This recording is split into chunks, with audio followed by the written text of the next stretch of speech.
नमस्कार विद्यार्थी मित्रांनो, तुम्हा सर्वांचं मिस्टर प्रोफेसर या चॅनलवरती मी स्वागत करतो. तर आजच्या या व्हिडिओमध्ये पुन्हा आपण दोन प्रश्न क्रमांक डिस्कस करणार आहे. जो काही महाराष्ट्र सेटचा पेपर होता 26 एप्रिल 2017 झाला होता, त्यामधला पेपर क्रमांक दुसरा आणि पेपर सब्जेक्ट फिजिक्स. ओके, तर बघा प्रश्न क्रमांक पहिला आणि 9वा क्वेश्चन आपण या व्हिडिओमध्ये डिस्कस करणार आहे. आणि जसं की तुम्हाला सर्वांना माहीत आहे की गेल्या काही दिवसांपासून आपण बरेचसे प्रिवियस इयरचे क्वेश्चन सॉल्व करत आलेलो आहोत. जर तुम्हाला हा उपक्रम आवडत चाललेला असेल तर सबस्क्राईब, लाईक, शेअर करायला विसरू नका. तर बघा प्रश्न क्रमांक पहिला. ओके, तर पहिला प्रश्न फोरियर ट्रान्सफॉर्मचा आहे आणि प्रश्न क्रमांक दुसरा हा कॉम्प्लेक्स ॲनालिसिसचा आहे. परंतु या फोरियर ट्रान्सफॉर्ममध्ये तुम्हाला कॉम्प्लेक्स ॲनालिसिसचं पण काम पडणार आहे. तर बघा सर्वप्रथम ओके, हा की गिवन तुम्हाला जो काही फंक्शन दिला आहे एक्स व्हेरिएबलमधला आहे. ओके, 1/पाय, पाय तर कॉन्स्टंट झाला 1/पाय, 1/1 + x². हा फंक्शन इन एक्स आहे आणि याचं फोरियर ट्रान्सफॉर्म करायचं आहे. तर बघा फोरियर ट्रान्सफॉर्म करायचं आहे तर सर्वप्रथम तुम्हाला फोरियर ट्रान्सफॉर्मचा फॉर्म्युला माहीत पाहिजे, आहे की नाही. Therefore f(s) = Fourier transform of which function f(x), that is nothing but the given function.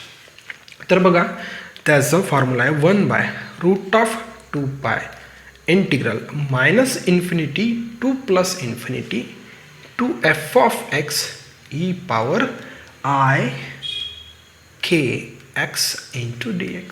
Okay, this is nothing but your Fourier transform formula. ठीक आहे, आता बघा हा जो इक्वेशन आहे या इक्वेशनमध्ये आपल्याला जो काही गिवन फंक्शन आहे, आपला जो काही गिवन फंक्शन आहे 1/π × 1 + x², हा फंक्शन आपल्याला काय करायचं आहे, पुट करायचं आहे. Therefore 1/√2π integral -∞ to ∞. Okay, 1/π × 1 + x². Okay, e⁻i kx into dx. ठीक आहे. ओके, हा 1/π कॉन्स्टंट आहे त्यामुळे त्याचं काही इंटिग्रेशन, कॉन्स्टंटचं इंटिग्रेशन करू नाही शकत आपण, कॉन्स्टंट बाहेर घेऊन घेऊ. Therefore 1/π√2π integral -to +∞ e⁻i kx आणि खाली 1 + x² into dx. बघा याला म्हणू आपण इक्वेशन नंबर 1. तर बघा इथपर्यंत नाही का सर्वात सॉल्व करतात. आपल्याला आता इथं अडतो की -∞ to +∞ e⁻i kx आणि खाली 1 + x², याचं इंटिग्रल कसं सॉल्व करायचं. ओके, फोरियर ट्रान्सफॉर्म आणि फोरियर सिरीज ॲक्च्युली कठीण पार्ट आहे. सांगण्याचा अर्थ म्हणजे त्यांचं जे कॅल्क्युलेशन राहतं फार राहतं आणि इंटिग्रलचे फॉर्म्युले तुम्हाला लक्षात ठेवणं. तर बघा आता इथे कॉम्प्लेक्स ॲनालिसिस मी म्हटलं होतं ना, का कामी पडणार. तर बघा एक कॉम्प्लेक्स ॲनालिसिसचे तुम्ही एक केस शिकला असणार की जर फंक्शनचं इंटिग्रलचं लिमिट -∞ to ∞ आणि जर फंक्शन dx जर राहिला, ओके सॉरी फंक्शन f(x) जर राहिला, तर बघा अशा फंक्शनसाठी अशा इंटिग्रल कशा सॉल्व करायचं. तर बघा तुम्हाला आता बिलकुल आठवण येत असेल ती गोष्ट की बघा हा एक्स ॲक्सिस हा रिअल ॲक्सिस आहे x, त्यानंतर याला आपण y ॲक्सिस म्हणू, imaginary axis. Okay, imaginary axis. Okay, तर बघा ही लिमिट इन्फिनिटी मायनस ही +∞, हा झाला 0. तर बघा अशा केसमध्ये अशा इंटिग्रल सॉल्व करत असताना जो काही आता जे काही आपले पोल्स राहतात, okay pole do not lies on real axis.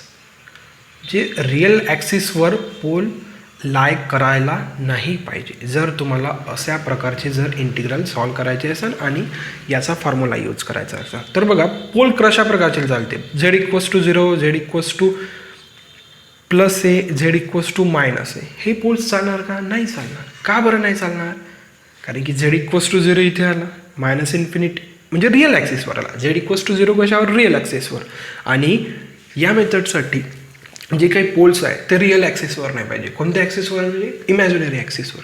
Imaginary ॲक्सिसवर पाहिजे पण निगेटिव्ह पाहिजे का, नाही, कारण की जो काही आपला y आहे तो पॉझिटिव्ह चालला म्हणजे z = i times a is allowed, but z = -i into something constant not allowed. -i कुठे येणार, खाली येणार, पण खाली हा एक्सटेंडेडच नाही आहे. तो सेमी सर्कल आहे ना वरचा. ओके, तर असे एक्झाम्पल्स कसे सॉल्व करायचे ना, हे बघा, integral -∞ to infinity f(x) into dx जर राहिला तर याला बघा इंटिग्रल करायचं. इन्फिनिटी मायनस इन्फिनिटी आपल्याला माहिती आहे limit. f(x) dxला f(z) into dz मध्ये घेऊन जायचं, म्हणजे कॉम्प्लेक्समध्ये घेऊन जायचं. तर बघा आता आपण हा क्वेश्चन त्याच प्रकारे सॉल्व करण्याचा प्रयत्न करू. बघा, हा इक्वेशन 1 आहे. तर इक्वेशन 1चा आपण हा जो काही पार्ट आहे, एवढा पार्ट आपल्याला कॉम्प्लेक्स ॲनालिसिसनं सॉल्व करायचा आहे. एवढा पार्ट आपल्याला कॉम्प्लेक्स ॲनालिसिसनी काय करायचं आहे, सॉल्व करायचं आहे. तर बघा, तर याला मी इंटिग्रल e⁻ik(z) झेड व्हेरिएबलमध्ये घेऊन गेलो. 1 + z² into dz. Okay, limit देण्याची काही गरज नाही, कारण की ती मेथडच तशी आहे. ठीक आहे, आता आपल्याला कॉम्प्लेक्स ॲनालिसिसने सॉल्व करायचं आहे. सर्वप्रथम रेझिड्यू काढू, त्यानंतर मग रेझिड्यू थेरम यूज करून या इंटिग्रलची व्हॅल्यू काढू. तर रेझिड्यू काढताना जो काही खालचा फंक्शन असतो त्याला =0 पुट करायचं. देअरफॉर z = -1, z = -1 म्हणजे i², देअरफॉर z = +i आणि z = -i. तर हा पॉईंट आपल्याला नाही चालणार, कारण की हा निगेटिव्ह येतो आणि तो इमॅजिनरी ॲक्सिसचे निगेटिव्ह व्हॅल्यूज कॅरी करतो. That's why only this value is allowed value. Only this value is allowed value. आणि बघा, आता बघा nची व्हॅल्यू किती आहे, जो काही खालचा फंक्शन राहतो त्याचा पॉवर किती आहे, इथे 1, म्हणजे n = 1, म्हणजे सिम्पल पोल आहे. कोणता पोल आहे, सिम्पल पोल. आणि जर सिम्पल पोल राहिला आणि त्याचा जर तुम्हाला रेझिड्यू फाइंड करायचा आहे, तर बघा याच्यासाठी एक शॉर्ट ट्रिक लक्षात ठेवायला पाहिजे तुम्ही. Okay, residue of a function at z = i = limit z tends to i. Okay, i या पॉईंटवर आपल्याला लिमिट पुट करायची आहे. आणि बघा आता सिम्पल पोल होता. कोणता पोल होता, सिम्पल पोल. आणि आपल्याजवळ फंक्शन काय होतं, f(z) e⁻ik(z) अपॉन 1 + z². हा फंक्शन होता. ओके, तर जर सिम्पल पोल जर राहिला तर काय करायचं ना, ओके, काय करायचं, पहिला फंक्शन ॲज इट इज लिहायचं. पहिला फंक्शन ॲज इट इज लिहायचा. जो काही वरचा फंक्शन आहे ना, हा वाला ॲज इट इज लिहायचा, e⁻ik(z). आणि जो काही खालचा फंक्शन राहते याचा डेरिव्हेटिव्ह घ्यायचा. 1चा derivative 0, z² derivative with respect to z 2z. That's why 2z. फक्त ही ट्रिक सिम्पल पोलसाठी व्हॅलिड आहे. ओके, पहिला फंक्शन ॲज इट इज लिहिला म्हणजे तो रेझिड्यूचा आपल्याला फॉर्म्युला काही लावण्याची गरज नाही. 1/n-1 limit z tends to, तो फॉर्म्युला लावण्याची काही आपल्याला इथे गरज नाही. आता बघा, आता लिमिटची value z tends to i put करा. आता बघा, सपोज जर मी इथं आय पुट केलं तर i × i मायनस म्हणजे e⁻−k. ओके, इथं जर पुट केलं तर -2i. ओके, ही झाली त्या इंटिग्रलची व्हॅल्यू. ओके, सॉरी, ही व्हॅल्यू नाही झाली, तर रेझिड्यू फाइंड आउट केला. Okay, therefore 2πi residue theorem into summation over residue तर एकच आहे, त्यामुळे e⁻−k अपॉन -2i. आता बघा, 2i गेट कॅन्सल होते. इथे उरला पाय e⁻−k आणि खाली उरला -1. ओके, हा -1 जर वर केला तर -π इंटू e⁻−k. ओके, ही झाली आता त्या इंटिग्रलची व्हॅल्यू. बघा, एक्झाम्पल मोठा आहे, म्हणजे म्हणू शकतो की आपण CSIR नेट किंवा जेस्ट किंवा टिफर या लेवलचा हा प्रॉब्लेम आहे. त्याच्यामुळे मी तुम्हाला खूपदा आधी सांगितलं आहे की महाराष्ट्र सेट भाई पास करणं म्हणजे मोठी गोष्ट आहे. तर बघा, मी इक्वेशन 1 इथे लिहून घेतो, 1/π √2π. ओके, आता या इंटिग्रलची व्हॅल्यू काय आली, -π इंटू e⁻−k. आता बघा, हा पाय गेट कॅन्सल, देअरफॉर -1/√2π e⁻−k. तर ही झालं जो काही आपल्याला गिवन फंक्शन दिलेला होता. ओके, त्याचं फोरियर ट्रान्सफॉर्म. तर बघा, तुम्ही ऑप्शन मॅच करा. आता आपलं काय आन्सर आलं, आपला आला आन्सर -1/√2π e⁻−k. ओके, तर हा आपला आन्सर आला. तर बघा, फक्त हा आन्सर मॅच होऊ शकतो. ओके, या आन्सरमध्ये यांनी फक्त हा जो काही -1/√2π हा कॉन्स्टंट इथे त्यांनी काय केला, निग्लेक्ट केला. परंतु फंक्शन आला ना, e⁻−k तर आला ना. ओके, आणि याचा ऑप्शन पहिलं बरोबर आहे. ओके, बाकी तुम्ही बघू शकता इथं काही नाही. ओके, हा चुकीचा आहे. हा आता ॲज इट इज फंक्शन दिला आहे आणि लॉग ऑफ के. ओके, फक्त पहिला ऑप्शन आपल्याला मॅच होताना दिसतो, फक्त तिथे त्यांनी कॉन्स्टंट व्हॅल्यू उघडली आहे, काही हरकत नाही ना. ॲन्सरचा पार्ट तर तिथं अवेलेबल आहे ना. ओके, तर बघा, अशा रीतीने फोरियरचा question.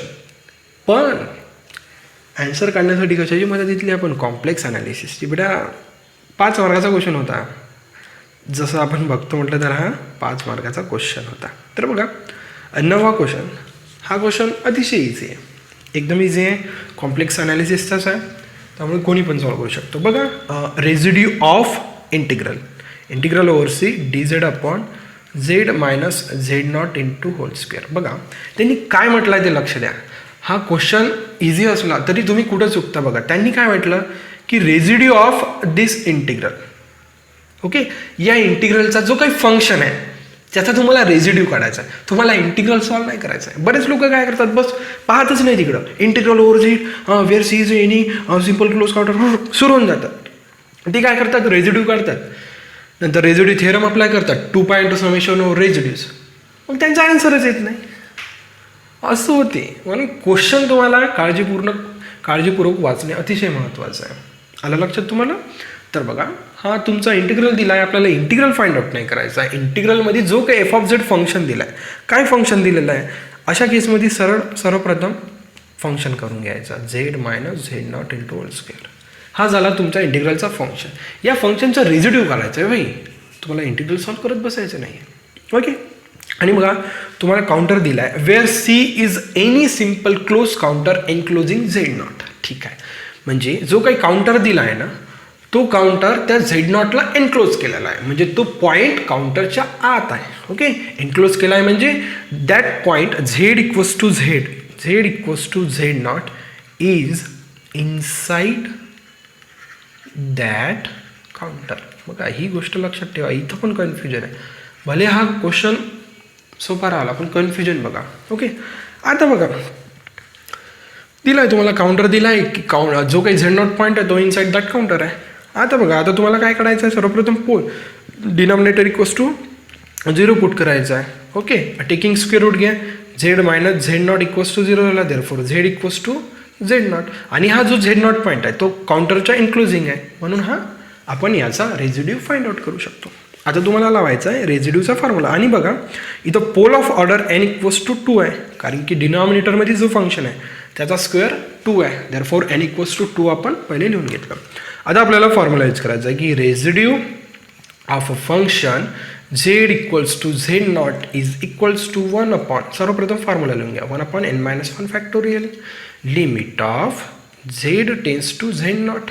Okay, dn-1 dz whole power n-1 into z minus z0 whole power n into f of z. Okay, हा रेझिड्यू फाइंड आउट करण्यासाठी फॉर्म्युला आहे. आता सगळ्या व्हॅल्यूज पुटअप करायची आहे, देअरफॉर 1 अपॉन, बघा इथं एनची व्हॅल्यू आपल्याला 2 टाकायची आहे, 2 - 1 1 फॅक्टोरियल 1 म्हणजे 1 limit z tends to z0. आता इथे जर एनच्या जागी जर 2 टाकलं तर काय राहणार, d/dz. Okay, z minus z0, एनची व्हॅल्यू 2, f ऑफ z आपल्याकडे किती आहे, 1 अपॉन z minus z0 whole square. ठीक आहे, बघा एक्झाम्पल अतिशय सिम्पल आहे. Okay, 1/1 1 again limit z tends to z0 d/dz. आता बघा हा टर्म कॅन्सल, काय राहिलं 1.